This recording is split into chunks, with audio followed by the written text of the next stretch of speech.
Most of us have heard the term Horcrux, an evil object in which a shard of a soul has been hidden away in order to cheat death.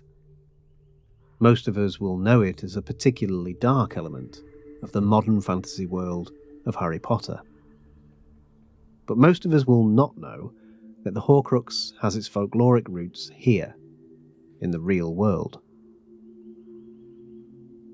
What if I told you that for centuries before the name Voldemort ever passed anyone's lips, old tales were being told of men, of giants, and of gods who kept their lives outside their bodies, hidden within objects and buried deep at the ends of the earth?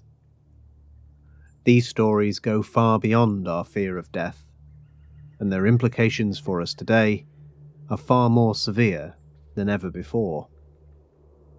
Our quest for immortality has never lessened over the ages. The thing is, this desire has never been so easily exploitable as it is right now. Hi everybody, and welcome back to Beasts of the Old World. If you're new here, this is a channel all about ancient folklore and mythical creatures from across the globe. I'm Nick, and today we're exploring the twisted history of the Horcrux, what it tells us about how to hide your soul, and why this myth is now more important than ever before.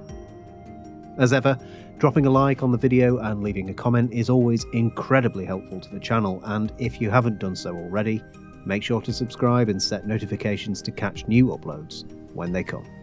And with that said, let's get into it.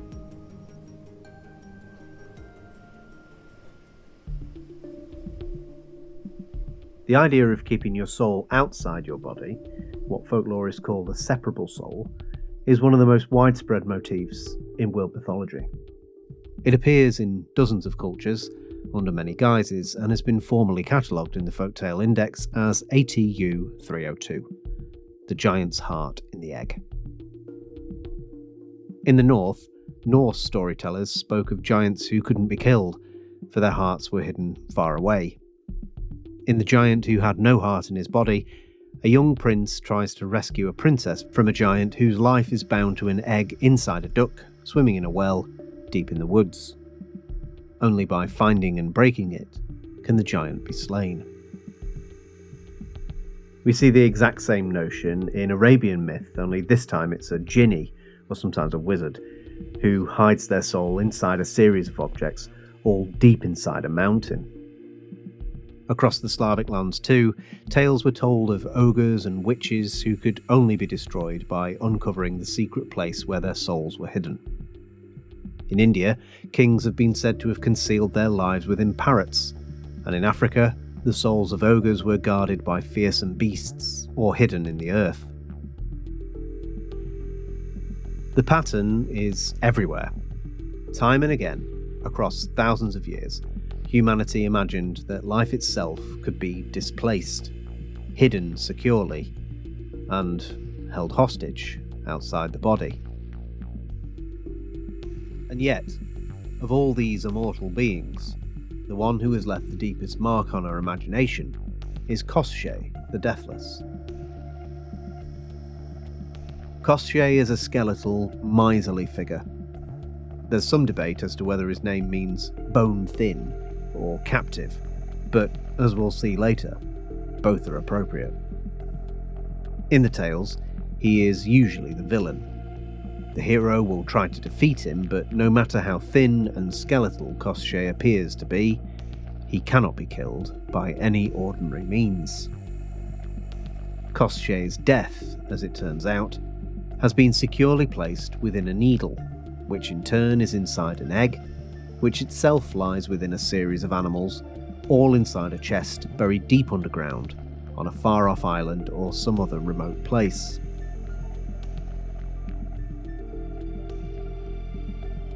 The significance of the tale of Koschei the Deathless lies in the fact that he is human. When we look at the separable soul motif across the world, it's almost always the preserve of giants and gods. For an ordinary man to attempt to gain immortality was unnatural and transgressive. For him to succeed is more or less unique.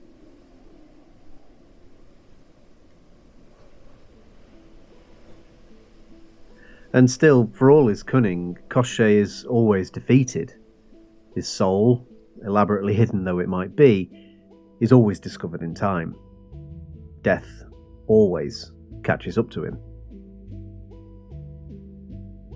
The most obvious lesson to take away from this story is that death is inevitable and a natural part of human life. To try to cheat death or escape it is folly. Our lives are precious because they're fleeting. To spend your life worrying about the inevitable is therefore rather silly.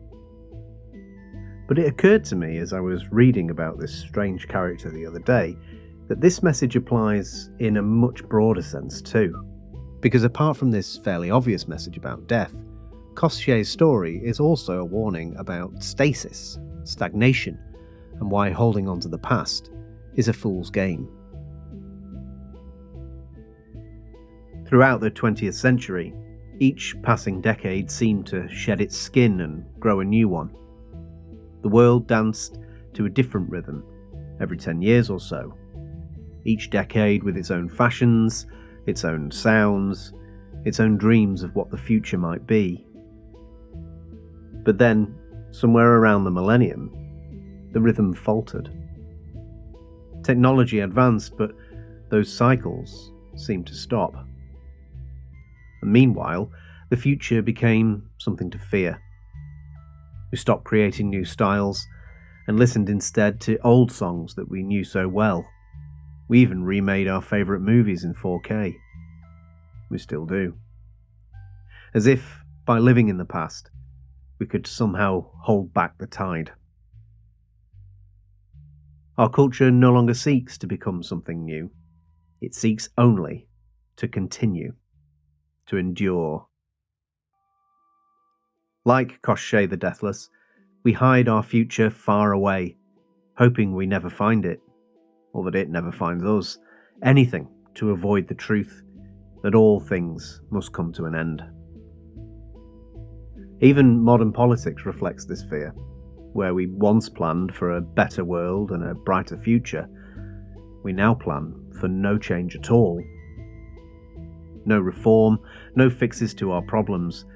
We keep debating the same issues, seemingly unable to move on, seemingly incapable of finding solutions or imagining a better future.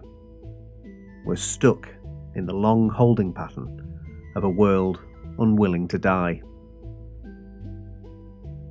But it can't last, because, as the story of Koschei warns us, someone always finds the egg.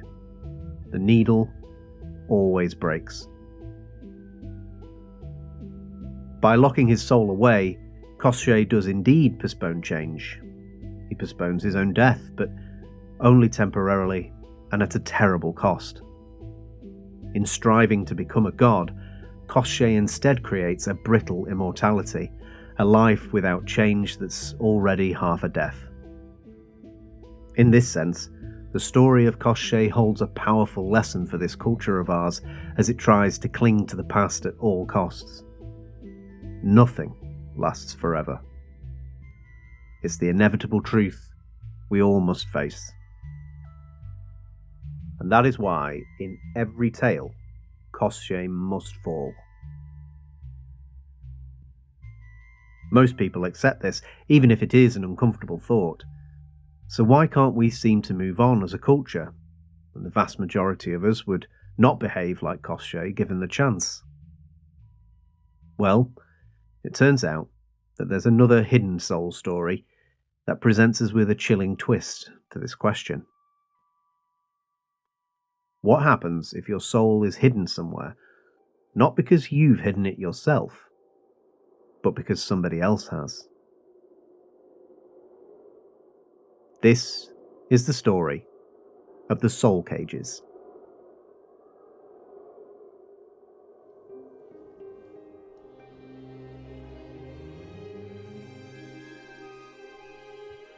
The story goes that Jack was a fisherman who lived alone in a small coastal cottage where the wild sea tossed bits of broken ships and their spoils upon the rocks. Folk all along that coast feared the sea, for she was especially rough and claimed many lives. They would often say that there were strange shapes in the mist. Jack, though wary, was more fascinated than fearful. One grey day, he spied a tall man upon the rocks. He had a very curious look. His skin was deathly pale, and his dark hair was tinged with green as like seaweed. Jack never asked his name, and in his own mind, he called him the Waterman. After that first meeting, they met often upon those rocks, never speaking much, yet falling into a strange fellowship. Then there came a day when the Waterman offered to host Jack in his own hall. From his pocket, the Waterman produced a cap, slick as eelskin, and bid him put it on. While wearing the cap, Jack could be assured, he would not drown. And so the Waterman led him down beneath the waves. They walked along the seabed for some time, until at length the floor levelled out, and Jack beheld rows upon rows of what looked to be hundreds of lobster cages upon the sea floor, all surrounding a grand stone hall adorned with innumerate shells. "What are these?" asked Jack, pointing at the lobster cages. "Ah," said the Waterman, "these are my soul cages," and he smiled. "Here I keep the spirits of drowned sailors who come to me for shelter from the cold. I give them shelter, and they keep me company." Jack was horrified, and not knowing how to respond, said nothing. They went inside the hall, and Jack had a meal such as he had not had in many a year, and a few hours later returned home. Yet he couldn't stop thinking about all those poor souls trapped down there in those cages, and so he resolved to do something about it. Days later, he invited the Waterman to his own home, fed him well, and shared with him his best whiskey. Being careful not to get drunk himself, Jack kept on filling the Waterman's glass over and over until, at length, he fell asleep. At this point, Jack stole the special cap from the Waterman's pocket, and with it he returned below.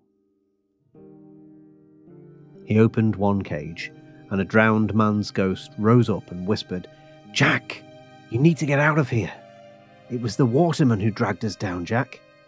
We begged him to let us go, but he won't. If he catches you here, you'll be trapped here forever too." But Jack couldn't leave them. Quaking with fear, he went as quick as he could, loosing cage after cage until he guessed that he'd set all of them free. Then he fled back to his cottage, replaced the cap in the Waterman's pocket, and pretended that he too had fallen asleep. The Waterman was gone when he rose in the morning, and he never saw him again. Yet neither did Jack step foot in the sea ever again, no matter what shipwrecked treasure floated in the shallows. For while he never saw the Waterman again, he always had the sense that he was being watched. And so he fished from the shore, and at night he locked his door, for in the darkness, whether by the wind or by pale, scaled hands, it would often rattle as though something were trying to get in. Now, this is the short version of this tale. If you do want to hear the full thing, then head over to Patreon, where, for the price of a cup of coffee, you can find all Olde World content completely ad-free, plus some exclusive in-depth content too. The link is in the description.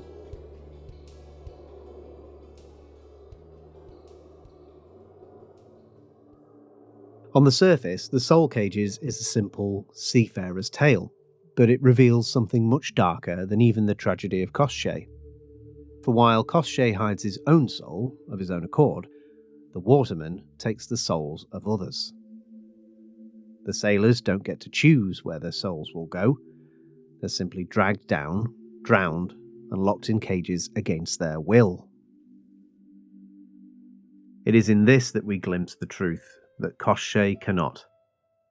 Because if the death of Koschei the Deathless is a story about the futility of trying to achieve freedom from death, then the Soul Cages reveals the reality of hiding your soul to be less about freedom and more about imprisonment. More about the terror of having your very self held captive, whether by yourself or by another. It's a story of possession.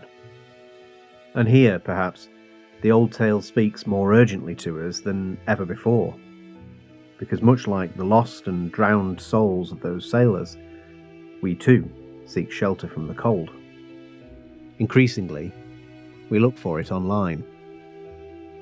And all the while, our faces, our voices, our habits, our preferences, our movements, all our personal data is being stored in places we cannot hope to reach. We wander freely into those cages, only dimly aware that things are being taken from us, quietly, invisibly, and for purposes we barely comprehend. But as before, this doesn't just apply to individuals. What happens when nations lose their soul? When entire cultures are steered away into the cages by these invisible hands? Who on the surface would even think to look on the seabed? Who, if anyone, will be there to open the latch?